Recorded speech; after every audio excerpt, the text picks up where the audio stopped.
Just want to get your view on this back-to-work wage subsidy for businesses. It's all encouraged to employ young Australians to get back to work, to get off welfare. What do you make of that announcement this morning, or that leak, however you want to call it? Well, it's right that young people need to be a focus of this budget in terms of employment and getting people back to work. I think we need to see what detail actually is announced tonight and exactly what this does.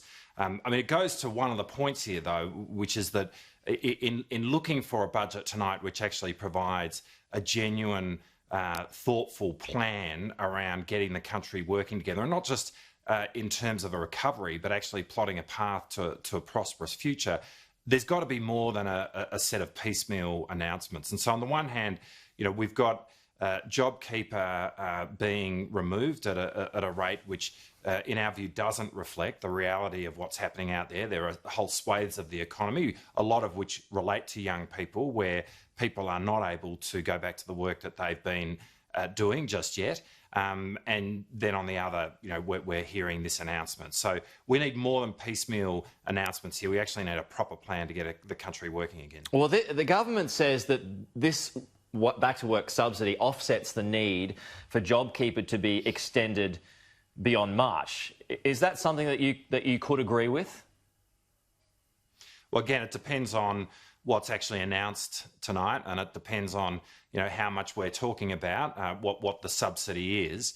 But again, I come back to the point that so much of what has been announced by the government in the lead up to the budget over really the last month or so seems to be at odds with what the government has been up until this moment since it was elected back in 2013.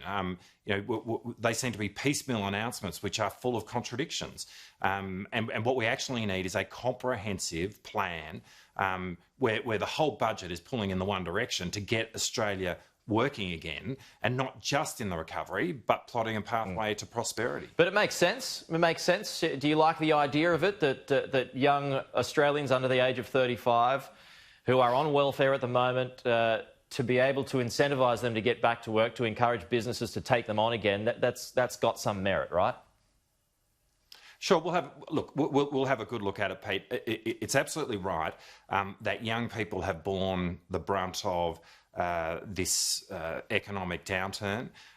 You know, it's really important that we don't lose a generation here, and there does need to be a focus when we're thinking about how we get Australia working again. There needs to be a focus specifically on young people. Yeah, I mean, would that be an issue? Would you take issue for someone who's over the age of 35, say 37 or 38? No, it's not about that, but it is about acknowledging the fact that this is an economic downturn which has been particularly difficult on young people.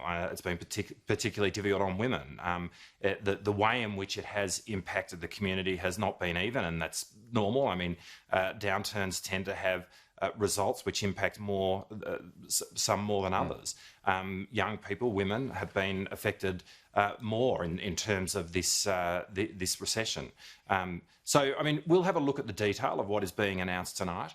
But, you know, as I say, what we actually need, though, is a comprehensive plan about how we get the country working again. And it's got to be a plan which is, you know, not piecemeal and not full of the contradictions that we've seen up until now. Will Labor wave through the stage 2 tax cuts as they are brought forward?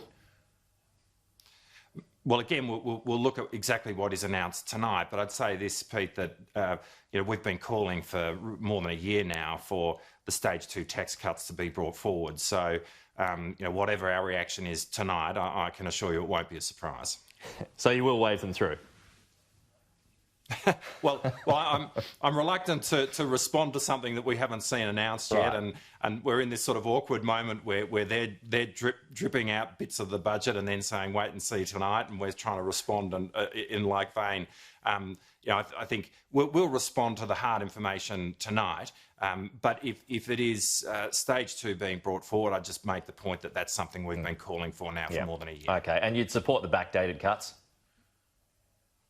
Well, as I say, we've been calling for stage 2 to be brought forward for more than a year. So we'll have a look at what exactly is announced tonight, and we'll make our calls then. But nothing we're going to do tonight will be a surprise based on what we've set up until now. Okay, it looks as though from the reporting anyway that stage 3 tax cuts won't be brought forward. This is something that Labor, I can't say, really supported anyway. Do you feel some relief on that front? Well, we've made it clear that we're not comfortable with stage 3. It's not a set of tax cuts that we would do if we were in office. We made that point last year when this was all legislated, and so the idea of stage 3 being brought forward is not something that was going to excite us, given that we were not supportive of stage 3 in the first place. But again, I think we need to see what is announced tonight. But like what we really need to see from the government tonight is that comprehensive plan for jobs. I mean, they have been talking about making manufacturing the centrepiece of what they're going to do in terms of getting Australia working again. I mean, if that's right, it speaks a whole lot about the government's own judgment on its performance over the last 7 years, where they've been responsible for bigger reduction in manufacturing in this country than we've ever seen. They've been responsible for turning off more lights than any government ever has. And so it's why we really want to see a coherent, thoughtful plan which isn't full of the contradictions that we've seen over the last month. Just finally, Richard, do you have any sympathy in a situation like this, the weight that's on the Treasurer's shoulders this time around, given that nobody could have foreseen the pandemic and its size and destruction? Well, certainly this is a very significant budget. Given that we are in the first recession in 30 years, the biggest economic downturn since the Great Depression, there's no doubt that delivering a budget in this context is a massive challenge. And it's also right that when you think about what the recovery looks like and how we get out of this, the role of the Commonwealth Government has to be central to it. But having said all of that, this is a moment where where people stand up if they're able to, and that's what we're obviously looking for the government to do tonight. We want the Treasurer to succeed. Of course, we want to see our country recover and head towards prosperity. But the challenge for Josh Frydenberg and Scott Morrison tonight is to actually have a plan for jobs which is not piecemeal but is coherent, and which doesn't reflect a series of contradictions about the way in which this government has governed our country over the last 7 years.